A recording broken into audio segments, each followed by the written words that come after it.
The morning sun shone bright over New Seoul Colony as people went about their daily work. Children played in the parks while their parents worked in the farms and factories. Governor Park Ji-hoon stood on his office balcony looking at the peaceful settlement that housed 50,000 humans on this distant world called Kepler 442b. Captain Lee Min-ho walked through the Marine base checking on his soldiers. The young officer had served in 3 wars on Earth before volunteering for this colony mission. His Marines were good fighters, but there were only 200 of them to protect the entire colony. Most days were quiet, with nothing more dangerous than wild animals to worry about. Dr. Choi Soyeon worked in her laboratory studying samples from the planet. She had discovered many interesting plants and minerals that could help humanity back on Earth. The scientist loved her work and felt grateful to be part of humanity's first major colony beyond their solar system. Everything changed at exactly 10:30 in the morning when the sky turned dark. Massive ships appeared above the colony like thunderclouds blocking out the sun. The vessels were larger than anything humans had ever built. Strange symbols covered their black hulls and energy crackled around weapon ports. Communications Officer Sergeant Kim Tae-hyun rushed into Captain Lee Min-ho's office with panic in his eyes. "Sir, we have incoming transmission from the alien ships," he said breathlessly. His hands shook as he activated the communication system. The holographic display showed a terrifying creature with 6 arms and glowing red eyes. Its voice was cold and mechanical when it spoke. "Humans of New Seoul, you have 30 minutes to surrender completely.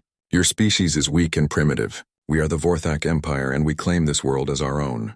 Submit now or face total destruction." Governor Park Ji-hoon arrived at the Marine base just as the message ended. "What do we do, Captain?" he asked. Lee Min-ho looked at his small force of Marines and then at the massive alien fleet overhead. "We fight," he said simply. "It's what Marines do." The attack began with bright flashes from orbit. The colony's defensive platforms exploded in balls of fire.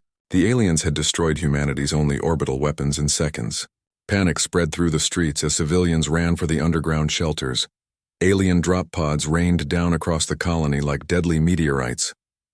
Each pod opened to reveal tall insect-like creatures with energy weapons. The Vorthak soldiers stood 8 feet tall with 4 arms and chitinous armor covering their bodies. Their weapons fired beams of pure energy that cut through human defenses like paper. Lee Min-ho rallied his Marines at the main defensive line. "Hold your positions," he shouted over the sound of energy weapons. "Make every shot count." The Marines opened fire with their projectile weapons, but the alien armor was tough. Many shots bounced off harmlessly while the aliens advanced steadily. Staff Sergeant Park Jin-woo ran from position to position, setting up explosive charges. The demolitions expert knew they needed something stronger than bullets to stop these creatures. He placed his charges carefully and waited for the right moment. Corporal Yoon Da-hee took position on a tall building with her sniper rifle. The skilled marksman searched for weak spots in alien armor. She noticed that their joints seemed less protected and began targeting those areas. Her shots started finding their marks and several aliens fell. Dr. Choi Soyeon watched the battle from the emergency command bunker. She studied video feeds of the alien soldiers and noticed something important. Their movements seemed coordinated, like they were sharing information somehow. She began recording everything for later analysis. The first wave of aliens reached the Marine defensive line. Close combat was brutal and fast. The aliens were strong, but the Marines fought with desperate courage. Private Yang Siwoo charged an alien warrior with his bayonet, finding gaps in its armor. The creature fell, but 3 more took its place. Lee Min-ho realized they could not win a direct fight. "Fall back to secondary positions," he ordered through his communicator. "We need to change tactics." The Marines began a fighting retreat through the colony streets using buildings for cover. More alien ships landed, bringing fresh troops. The Vorthak seemed to have unlimited soldiers while human numbers grew smaller with each battle. Many civilians were trapped in damaged buildings as the fighting spread throughout the colony. Engineer Ryu Ji-soo helped organize civilian evacuations through maintenance tunnels. The underground passages connected most major buildings and offered some protection from the orbital bombardment. Teacher Song Minji guided groups of children through the dark tunnels, keeping them calm with stories and songs. As night fell, the aliens controlled most of the surface. They set up patrol patterns and established command posts in captured buildings. Their energy weapons provided light in the darkness as they hunted for remaining humans. Lee Min-ho gathered his surviving Marines in an underground maintenance facility. Only 15 soldiers remained from his original 200. The men and women looked exhausted and defeated. Some nursed wounds, while others stared blankly at nothing. The captain looked at his small group of survivors. "These aliens think they know everything about warfare," he said quietly. "They expect us to fight like every other species they have conquered, but they have never fought humans before." Sergeant Kim Tae-hyun tried again to contact Earth, but alien jamming blocked all long-range communications. "We are on our own, sir," he reported. "No help is coming." Dr. Choi Soyeon emerged from the shadows carrying a damaged alien weapon. "I managed to scan one of their energy rifles," she said excitedly. "Their technology is advanced, but it follows patterns. They seem to think in very rigid ways. I believe we can use this against them." Lee Min-ho examined the alien weapon carefully. It was lighter than human rifles, but clearly more powerful. The design showed incredible engineering skill, but also suggested its makers thought in very logical, systematic ways. "Tomorrow we start fighting differently," the captain told his Marines.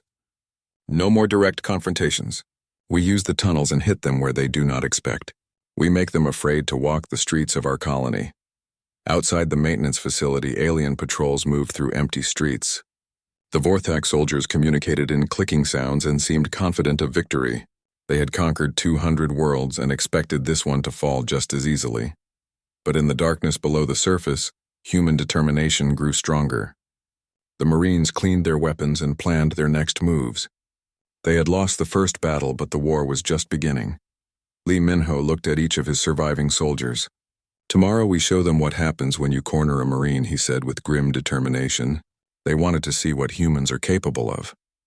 Time to give them a lesson they will never forget. The next morning brought heavy rain to New Seoul Colony. The weather helped hide human movement as Lee Min-ho led his Marines through the underground tunnel system. They moved like ghosts beneath the alien-occupied streets above. Each soldier carried extra ammunition and explosive charges prepared by Staff Sergeant Park Jin-woo. The Marines had studied the alien patrol patterns all night. The Vorthak soldiers moved in groups of 6 and followed the same routes every 2 hours. They seemed confident and careless, believing all humans were either dead or hiding in fear. This overconfidence would become their weakness. Corporal Yoon Da-hee positioned herself in a damaged building overlooking the main street. Her sniper rifle was loaded with armor-piercing rounds that could penetrate alien armor at the joints. She waited patiently as rain dripped through the broken roof onto her position. The first alien patrol walked into the trap at exactly 8 in the morning. Staff Sergeant Park Jin-woo detonated explosives under the street, causing the ground to collapse. 3 aliens fell into the crater, while the others scrambled for cover. Before they could react, Yoon Da-hee picked off 2 more with precise shots to their neck joints. The surviving alien tried to call for help, but found his communication device jammed by equipment Sergeant Kim Tae-hyun had modified. The creature looked around in confusion before Lee Min-ho stepped out of the shadows. The Marine captain fired 3 quick shots that dropped the final alien. "We need to move fast," Lee Min-ho told his team. "They will send reinforcements soon." The Marines grabbed alien weapons and equipment before disappearing back into the tunnels. The entire ambush had taken less than 3 minutes. Dr. Choi Soyeon examined the captured alien technology in her hidden laboratory. She discovered the weapons operated on energy principles completely different from human science. The power sources were incredibly compact and seemed to draw energy from some unknown field. More importantly, she noticed that different aliens carried different types of equipment. The insect warriors used heavy assault weapons, while smaller creatures carried communication devices. A third type seemed to have technological implants that helped coordinate group movements. "The aliens are not one species," she reported to Lee Min-ho through secure communication. "They appear to be an alliance of different races working together. Each type has specific roles and abilities. If we can disrupt their coordination, we might have a chance." Lee Min-ho planned the next attack based on this information. His Marines would target the communication specialists first to break alien coordination. Then they would use captured weapons to attack the warriors while they were confused and disorganized. The second ambush took place near the colony power station. Private Yang Si-woo had rigged the facility to overload on command, while Corporal Nam Hee-soo covered the escape routes. When the alien patrol investigated the power fluctuations, they walked into another carefully planned trap. This time, the Marines used alien energy weapons against their former owners. The captured rifles were powerful and accurate, making the fight much more even. Lee Min-ho felt satisfaction as alien soldiers fell before human determination and tactics, but the aliens learned quickly from their losses. The next patrols included flying scouts that searched for human ambush positions. The insect warriors began wearing heavier armor and carrying shield generators. Their commanders started varying patrol routes and timing. The war was becoming more dangerous for both sides. Lee Min-ho lost 3 more Marines in failed ambush attempts. The aliens began executing civilian prisoners in retaliation for attacks on their forces. The psychological pressure on human fighters increased with each passing day. Engineer Ryu Jisoo and teacher Song Minji organized the civilian survivors in the underground shelters. They rationed food and medical supplies while maintaining morale among the frightened colonists. Their work allowed the Marines to focus on fighting without worrying about non-combatants. Dr. Choi Soyun made another important discovery while studying alien prisoners. The creatures communicated through a combination of sound and some form of telepathic connection. The telepathic species seemed to coordinate the actions of the warrior types. Human minds appear to be naturally resistant to their mental probes, she explained to Lee Min-ho. They cannot read our thoughts or predict our actions the way they do with other species. This gives us a significant tactical advantage. Lee Min-ho realized this explained why the aliens seemed so frustrated by human tactics. Every other species they had conquered probably fought in predictable patterns. Human creativity and adaptability were completely foreign concepts to them. The Marines began using this advantage more effectively. They developed hand signals and pre-planned actions that required no verbal communication. Teams would split up and attack from multiple directions simultaneously. The aliens could not coordinate responses to such chaotic tactics. Staff Sergeant Park Jin-woo created new types of explosives using alien technology combined with human engineering. His improvised mines could penetrate alien armor while his booby traps turned captured alien equipment into weapons against its former owners. The psychological effect on alien forces became clear after 2 weeks of guerrilla warfare. The Vortex soldiers moved more cautiously and seemed nervous during patrols. They started shooting at shadows and responded to false alarms with excessive force. Sergeant Kim Tae-hyun intercepted alien communications that revealed their growing frustration. The alien commanders were receiving pressure from higher authorities to end human resistance quickly. They had never faced an enemy that refused to surrender after losing the initial battle. Lee Min-ho decided it was time for a major operation. His intelligence indicated that the aliens had established a supply depot in the former colony administration building. Capturing alien supplies would help human forces while dealing a psychological blow to enemy morale. The assault on the supply depot involved all 15 surviving Marines plus 20 civilian volunteers. Dr. Choi Soyun provided technical support, while Corporal Yoon Dahi covered the operation from a distance. The attack began at midnight during a thunderstorm that masked human movement. The Marines used alien weapons and tactics learned from weeks of fighting. They moved like the aliens expected but struck where the enemy felt secure. The supply depot guards were overwhelmed before they could sound an alarm. Inside the depot, the humans found advanced medical supplies that could help wounded colonists. They also discovered communication equipment that revealed the full scope of the alien invasion. The Vorthak Empire had forces attacking multiple human worlds simultaneously. Most importantly, they captured a high-ranking alien officer alive. The creature was different from the warrior types they had fought before. It had large eyes and a more delicate build, suggesting it was one of the telepathic coordinator species. The prisoner seemed genuinely confused by human behavior. Through Dr. Choi Soyun's translation device, it asked, "Why do you continue fighting? You have already lost your world. Your resistance accomplishes nothing." Lee Min-ho looked at the alien officer with cold determination. "You have never fought humans before," he said simply. "We do not surrender. We do not give up. And we do not forgive those who threaten our families." The alien seemed to struggle with this concept. Its mental abilities were clearly designed for dealing with logical, predictable opponents. Human emotion and determination fell outside its understanding of warfare. News of the successful raid spread through the human survivors, boosting morale significantly. More civilians volunteered to join the resistance while others worked to support combat operations. The underground society was becoming more organized and effective, but Lee Min-ho knew their success would bring stronger retaliation. The aliens would not tolerate continued human resistance much longer. He prepared his forces for the inevitable counterattack, while planning even bolder operations against the occupation force. The Marines cleaned their weapons and prepared for another day of fighting.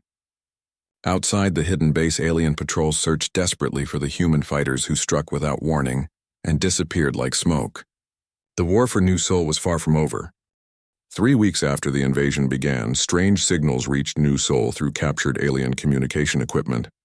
Sergeant Kim Tae-hyun worked frantically to decode the messages, while Dr. Choi So-yeon helped analyze the alien transmission protocols. What they discovered changed everything about their understanding of the galactic situation. The signals came from enslaved alien species across the galaxy. These conquered peoples had been serving the Vorthak Empire for decades or even centuries. Now they were reaching out to the humans whose resistance had become legendary throughout Vorthak space. Word of human defiance had spread faster than anyone imagined possible. A being called Xylak sent the clearest message. His species had been enslaved by the Vorthak 50 years ago and forced to work in weapon factories. The message contained detailed information about Vorthak military structure and weaknesses that no human could have discovered alone. Lee Min-ho studied the intelligence carefully. According to Xylak, the Vorthak Empire consisted of 4 main species working together. The insect warriors were called Kresh and served as shock troops. The telepathic coordinators were named Mindari and controlled battle tactics.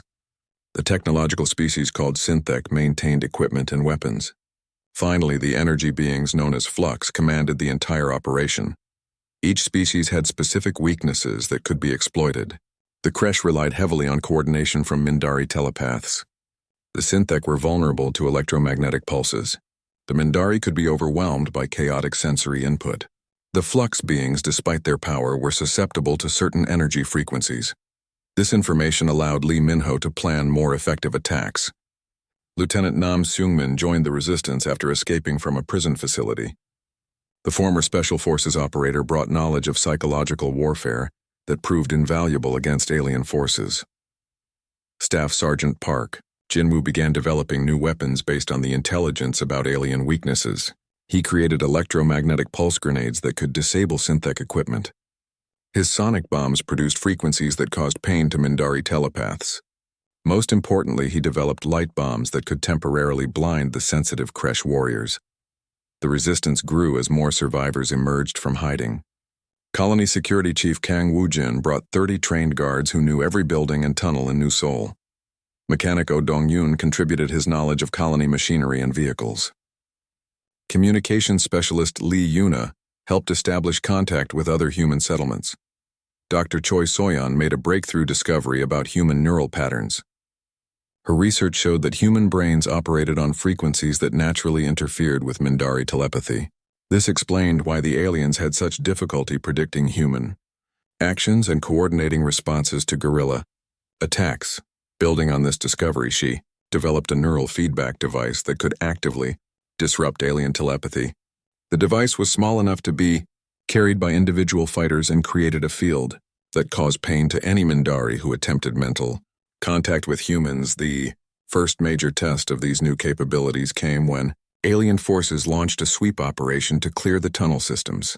Over 200 Vorthak soldiers, including elite Flux commanders, entered the underground passages, expecting to find cowering human survivors. Instead, they found prepared fighters using tactics specifically designed to exploit alien weaknesses. Sonic bombs disrupted Mindari coordination, while electromagnetic pulses disabled Synthek equipment. Light bombs blinded Kresh warriors, while neural feedback devices caused their telepathic coordinators to scream in pain. The underground battle lasted 6 hours and ended with complete human victory. 40 aliens were killed or captured, while only 3 humans died in the fighting. More importantly, the humans captured advanced equipment including personal energy shields and combat armor. Among the prisoners was a Flux commander named Vex, who had personally overseen the conquest of 12 worlds. The energy being was contained using modified mining equipment that created an electromagnetic cage around its form. For the first time in the war, humans held a high-ranking enemy officer. The interrogation of Vex revealed disturbing information about Vorthak plans. The Empire was preparing to deploy planet-killer weapons against Earth itself. The human homeworld faced complete destruction, unless the Resistance could somehow delay or prevent the attack. Lee Min-ho realized they needed to expand operations beyond New Seoul.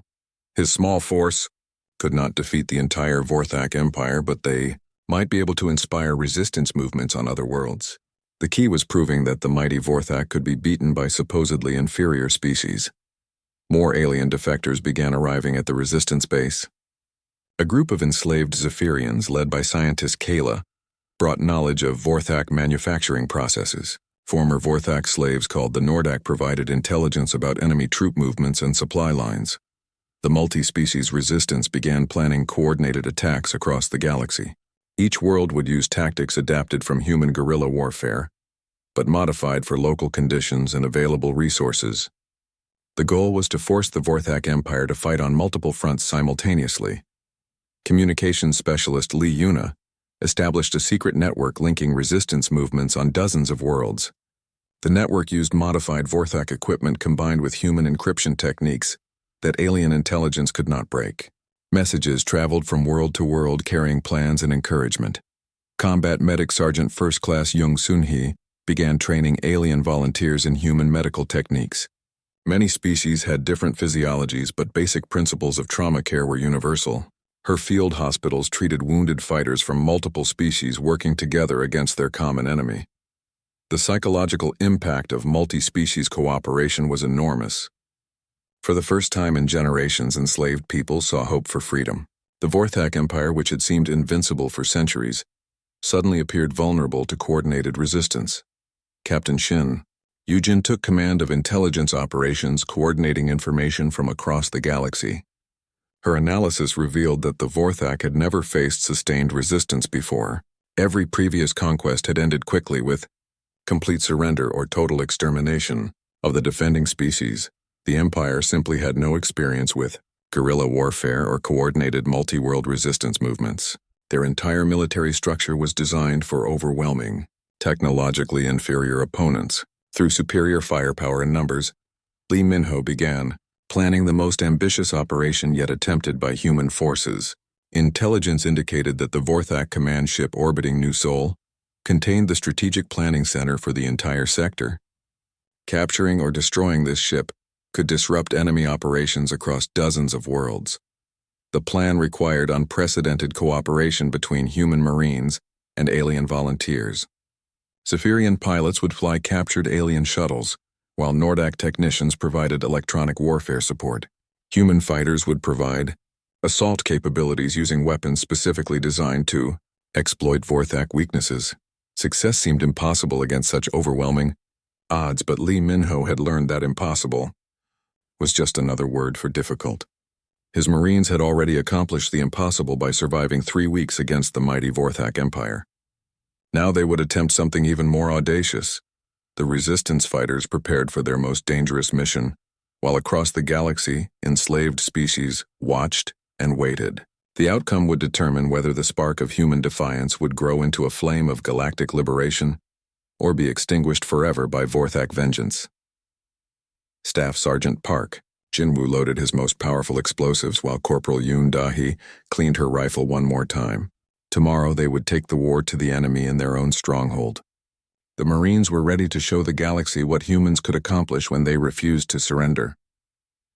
Admiral Park Hanul stood on the bridge of the Earth Defense Force flagship, watching intelligence reports flow across her command screens. The veteran officer had served in the Solar Wars and commanded the defense of Mars during the asteroid crisis. Now she faced a threat unlike anything humanity had encountered before. Reports from New Seoul had reached Earth through smuggler networks and alien defectors. Most government officials dismissed the stories as impossible propaganda. How could 200 Marines hold out against an entire alien invasion fleet? The numbers simply did not make sense to traditional military thinking. But Admiral Park Hanul recognized something important in the tactical reports. The fighting style described matched human special operations doctrine, perfectly adapted for asymmetric warfare. Captain Lee Min-ho and his Marines were not just surviving, they were actively disrupting enemy operations across an entire star sector. President Kim Taesung called an emergency session of the Defense Council to discuss the New Seoul situation. Most council members wanted to avoid confrontation with the powerful Vorthak Empire. They argued that Earth lacked the military strength to challenge such advanced aliens and should negotiate for peace instead. Admiral Park Han-il presented a different analysis to the council. The intelligence from New Seoul revealed critical weaknesses in Vorthak military doctrine. Their forces were designed to crush conventional resistance through overwhelming technological superiority. They had never adapted to fight guerrilla warfare or multi-species coordinated resistance. More importantly, the Admiral explained that ignoring New Seoul would doom Earth to eventual conquest. Intercepted communications showed the Vorthak preparing planet-killer weapons for deployment against the human homeworld. The only way to prevent total destruction was to support the resistance and keep enemy forces occupied. While politicians debated, Admiral Park Han-il began secretly preparing a relief fleet. She gathered every available warship and filled them with Marines trained in the guerrilla tactics being used successfully at New Seoul. The operation violated direct orders from civilian leadership, but the Admiral believed Earth's survival depended on immediate action. Meanwhile, on New Seoul, the resistance had evolved into a sophisticated military organization. Captain Shin Yujin coordinated intelligence operations linking dozens of resistance cells across the galaxy. Her network provided real-time information about Vorthak troop movements and supply convoys throughout their empire. Combat Medic Sergeant First Class Young Sun-hee ran field hospitals treating wounded fighters from multiple species. Her medical teams had learned to work with alien physiology while developing new treatments using captured Vorthak medical technology. The cooperation between different species created unprecedented advances in battlefield medicine. Dr. Choi Soyeon made another breakthrough in understanding alien technology. Her research team now included defectors from 3 different species, each contributing unique knowledge about Vorthak systems. Together, they developed computer viruses specifically designed to target alien networks and communication systems. The resistance had grown to over 3,000 fighters, including humans, aliens, and liberated slaves from across the galaxy. Major Lim Jaemin commanded engineering teams that built underground cities capable of surviving orbital bombardment. Captain Hong Nayan led reconnaissance units mapping escape routes through extensive cave systems. Lee Min-ho now held the rank of colonel and commanded a diverse military force unlike anything seen before in galactic history. His staff included former Vorthak slaves who understood enemy psychology and tactics. The multi-species command structure created new possibilities for coordinated warfare. Intelligence reports revealed the scope of galactic uprising inspired by human resistance.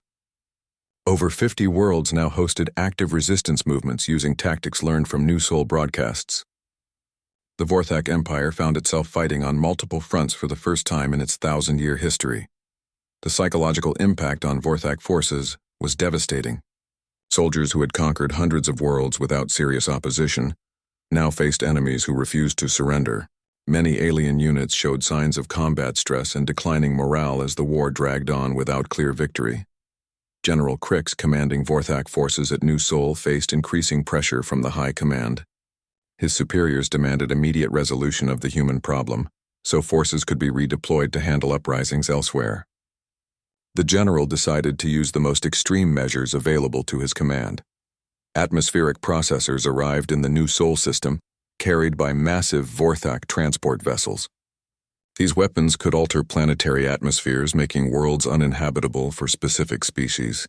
The technology had been used to eliminate stubborn populations on dozens of previous conquests. But deploying atmospheric processors required dividing Vorthak forces to protect the vulnerable processing stations. Intelligence Coordinator Captain Shin Yujin identified this as the perfect opportunity for a coordinated strike. Resistance forces would attack multiple targets simultaneously, while Earth reinforcements engaged the enemy fleet in orbit. Dr. Choi Soyeon completed work on her most ambitious project yet. The computer virus she had developed could spread through Vorthak networks by mimicking legitimate system updates. Once deployed, it would cause cascade failures across their entire technological infrastructure. The virus was designed to target synthetic neural networks specifically. These alien cyborgs maintained all Vorthak technology and coordinated complex military operations. Disrupting their systems would leave enemy forces blind and unable to coordinate responses to human attacks. Preparations for the final battle required unprecedented cooperation between resistance forces and incoming Earth reinforcements. Admiral Park Hanel fleet consisted of 200 warships carrying 50,000 Marines trained specifically for this operation. The combined force represented humanity's greatest military effort since the colonization wars. Colonel Lee Min-ho met with his senior staff to plan the most complex military operation in human history.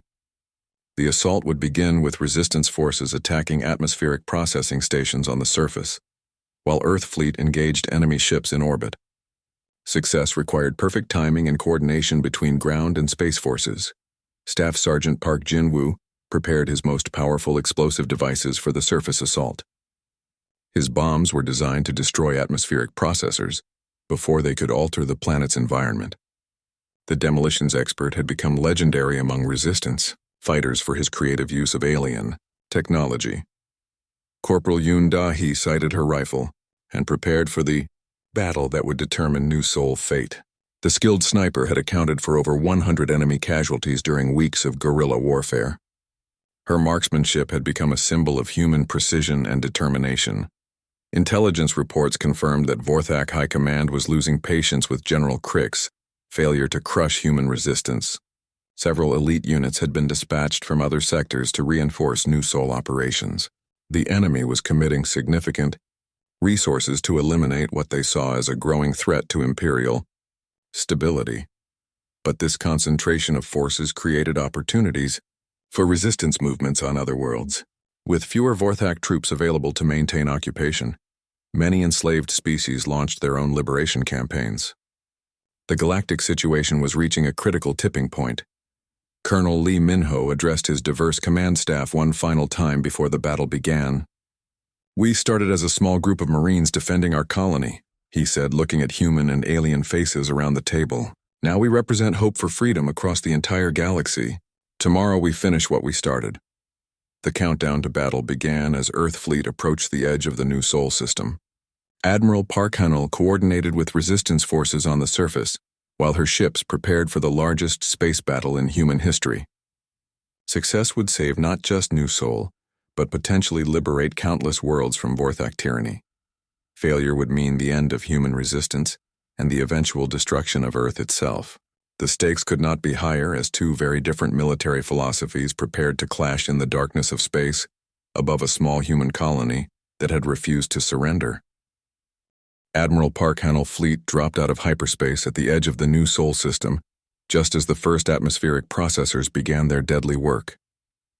The Earth Defense Force had arrived with 200 warships carrying 50,000 Marines, but they faced a Vorthak armada of over 500 vessels concentrated around the besieged colony world.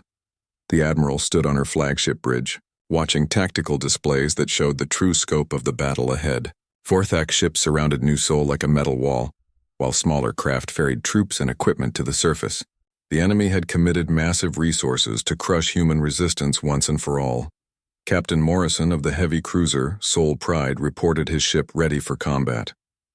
"Admiral, we are detecting energy signatures from those atmospheric processors," he announced grimly.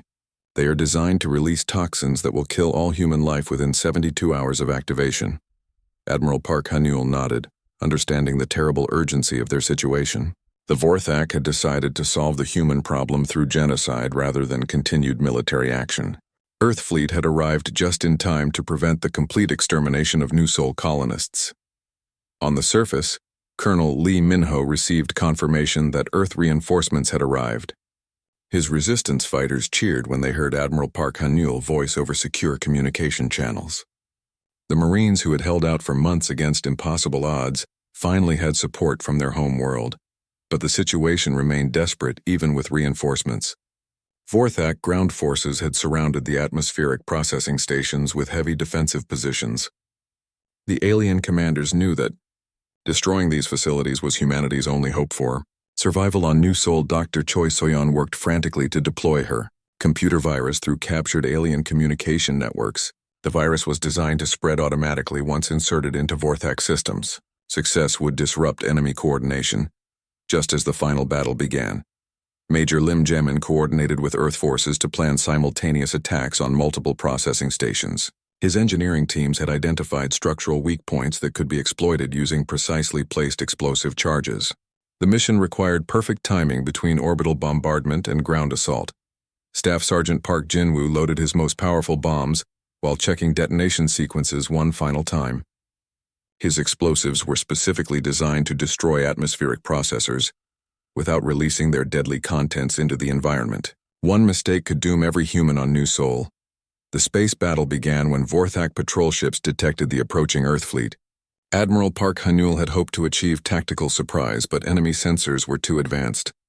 The alien commanders immediately began repositioning their forces to meet the human threat. Earth ships used unconventional tactics learned from months of studying resistance reports.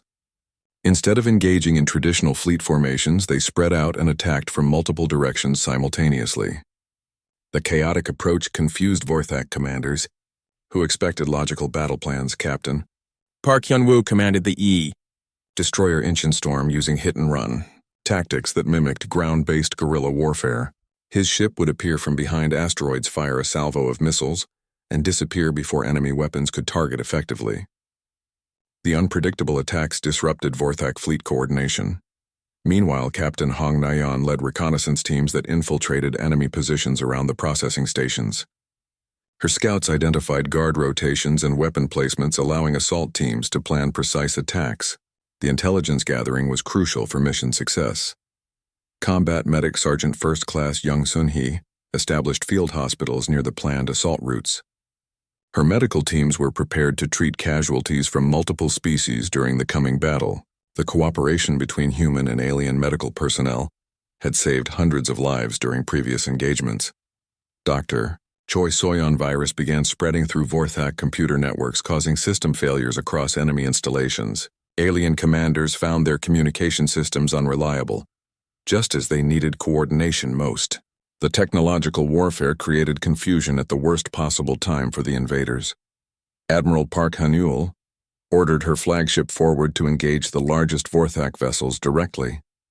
The Earth Defense Force had learned that aggressive tactics often worked better than defensive ones against alien forces. Human unpredictability continued to provide tactical advantages. The heavy cruiser Sol Pride traded fire with a Vorthak battleship twice its size. Captain Morrison used evasive maneuvers that no logical commander would attempt. His ship survived hits that should have been fatal while delivering precise strikes against enemy weapon systems. On the surface, Colonel Lee Min-ho led the main assault force toward the primary atmospheric processing station. His diverse command included human marines, alien volunteers, and liberated slaves, all working together against their common enemy. The multi-species cooperation represented something unprecedented in galactic warfare. Corporal Yoon Da-hee provided sniper support for the advancing troops, picking off alien sentries with precision shots. Her rifle had been modified with alien technology, improving accuracy and penetration power. The combination of human skill and alien science created devastating effectiveness. The assault teams faced fierce resistance from Vorthak defenders who knew the importance of protecting the processing stations. Kresh warriors fought with desperate fury while Mindari coordinators tried to maintain tactical control, despite communication system failures. Staff Sergeant Park Jin-woo reached the primary target and began placing his carefully designed explosive charges. The atmospheric processor was a massive facility protected by energy shields and automated defense systems. His bombs needed to breach the containment systems without releasing toxic agents. Captain Shin Yujin coordinated attacks on secondary targets while maintaining communication with Admiral Park Han-ul fleet in orbit. Her intelligence network provided real-time updates on enemy troop movements and defensive positions. The information proved vital for adjusting tactical plans during battle. The space battle reached critical intensity as General Crick stood in the command center of his flagship, watching tactical displays that showed the gradual collapse of Vorthak forces across New Sol. The alien commander had conquered dozens of worlds but never faced resistance like this. Human tactics defied every principle of logical warfare, while their determination seemed impossible to break. The general made his final desperate decision. If the Vorthak Empire could not claim New Sol, then no one would have it. He ordered the deployment of planet cracker weapons that would shatter the world completely. The massive energy cannons began charging for a bombardment that would end all life on the colony. Admiral Park Hanul detected the energy buildup and realized what the aliens intended. Her fleet was too far away to stop the bombardment, but Colonel Lee Minho ground forces might still have time to capture the enemy command center. The Admiral opened emergency communication channels to coordinate a final assault. Colonel Lee Minho received the urgent message while planning attacks on remaining Vorthak strongholds. His forces had 30 minutes to capture General Crix before planet cracker weapons fired.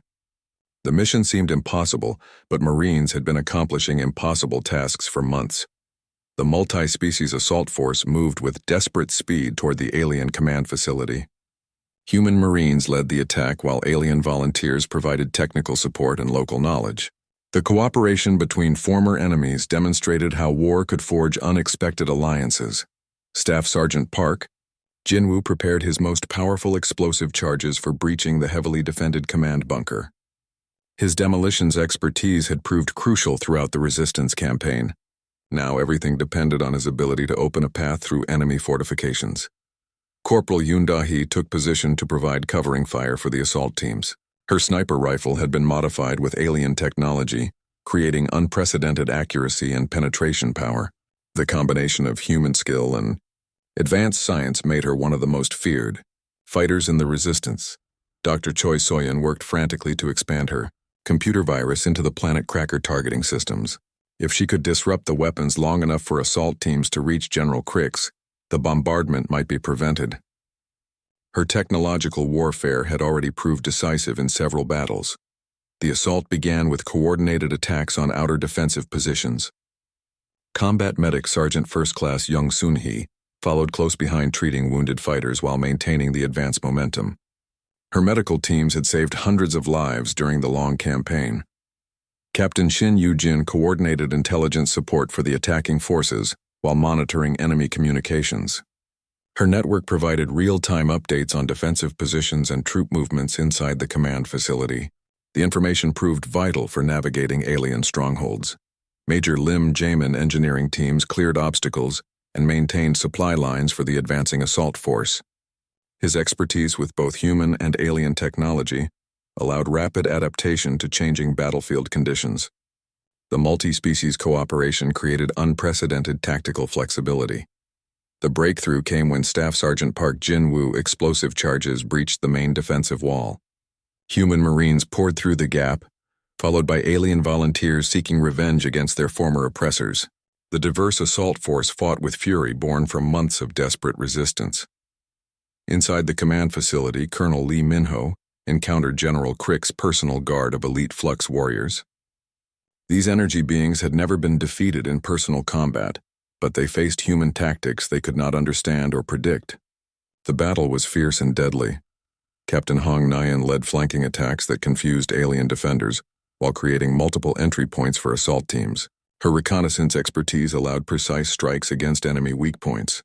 The coordinated assault overwhelmed defensive positions through sheer tactical creativity. General Crix watched his command center fall to human forces and realized the impossible had occurred. His mighty empire was being defeated by primitives who refused to accept logical defeat. The alien commander faced a choice between honorable surrender and mutual destruction. In a final desperate act, General Crix challenged Colonel Lee Minho to single combat according to ancient Vorthak honor codes. The alien general believed his superior size and technology would guarantee victory. He failed to understand that human determination could overcome any physical disadvantage. The duel took place in the command center's main chamber, while both human and alien forces watched. General Crix wielded energy weapons and more powered armor that amplified his already considerable strength. Colonel Lee Minho carried only standard marine equipment and relied on training plus experience. The battle seemed hopeless as the massive alien warrior pressed his attack. General Crix's energy weapons carved through metal walls while his armor deflected human projectiles. But Colonel Lee Minho used tactics learned from months of guerrilla warfare, moving unpredictably and striking at unexpected moments. At the turning point came when Lee Minho exploited a weakness in alien armor design. Human weapons were specifically modified to penetrate Vorthak defensive systems at joint connections. His precise shots disabled the general's power systems, leaving the alien vulnerable to conventional attack. General Crix fell defeated before the shocked eyes of his remaining forces. The alien commander who had conquered dozens of worlds was beaten by a human marine, using primitive weapons and superior tactics. The psychological impact on Vorthak morale was devastating. With their commander captured and planet cracker weapons disabled by computer viruses, the remaining alien forces began surrendering. Dr. Choi Soyan virus had spread throughout their fleet, creating system failures that made continued fighting impossible. The technological advantage that aliens relied upon had been turned against them. Admiral Park Han-Yul accepted the surrender of Vorthak fleet commanders, while Colonel Lee Min-ho secured ground positions.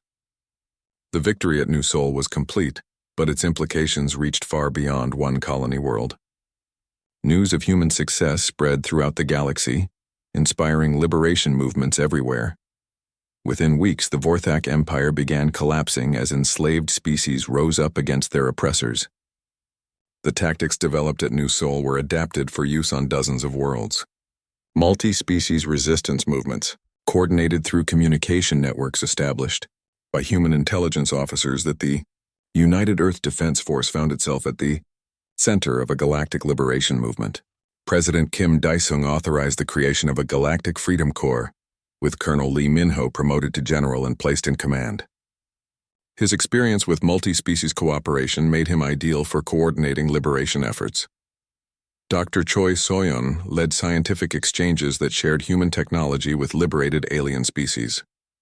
The cooperation produced advances in medicine, engineering, and communication that benefited everyone involved. Former enemies became allies working together for mutual prosperity.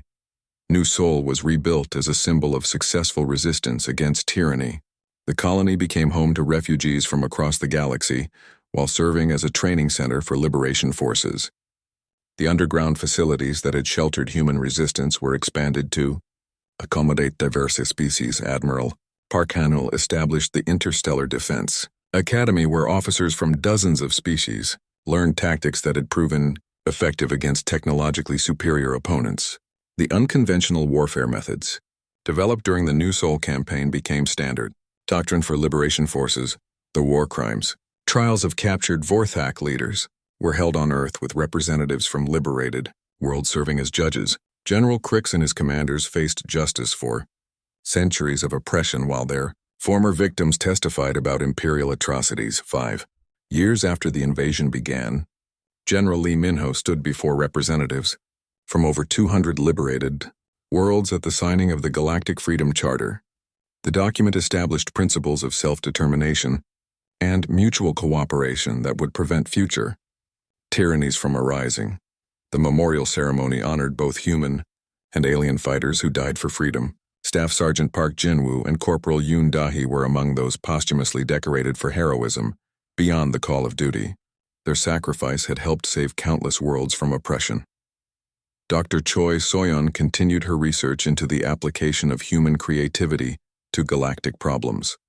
Her work on adaptive technology and multi-species cooperation opened new possibilities for peaceful development across the galaxy. The principles learned during wartime found peaceful applications. The final scene showed children from dozens of species playing together in New Seoul parks, while their parents worked on reconstruction projects. Former enemies had become friends united by shared values of freedom and determination. The galaxy had been changed forever by a small group of Marines who refused to surrender when faced with impossible odds. General Lee Min-ho looked out over the diverse gathering and reflected on the journey from desperate resistance to galactic liberation. Human stubbornness and adaptability had overcome technological superiority, while proving that freedom was worth any sacrifice to defend. The Marines had kept their promise to show the aliens what humans were truly capable of accomplishing.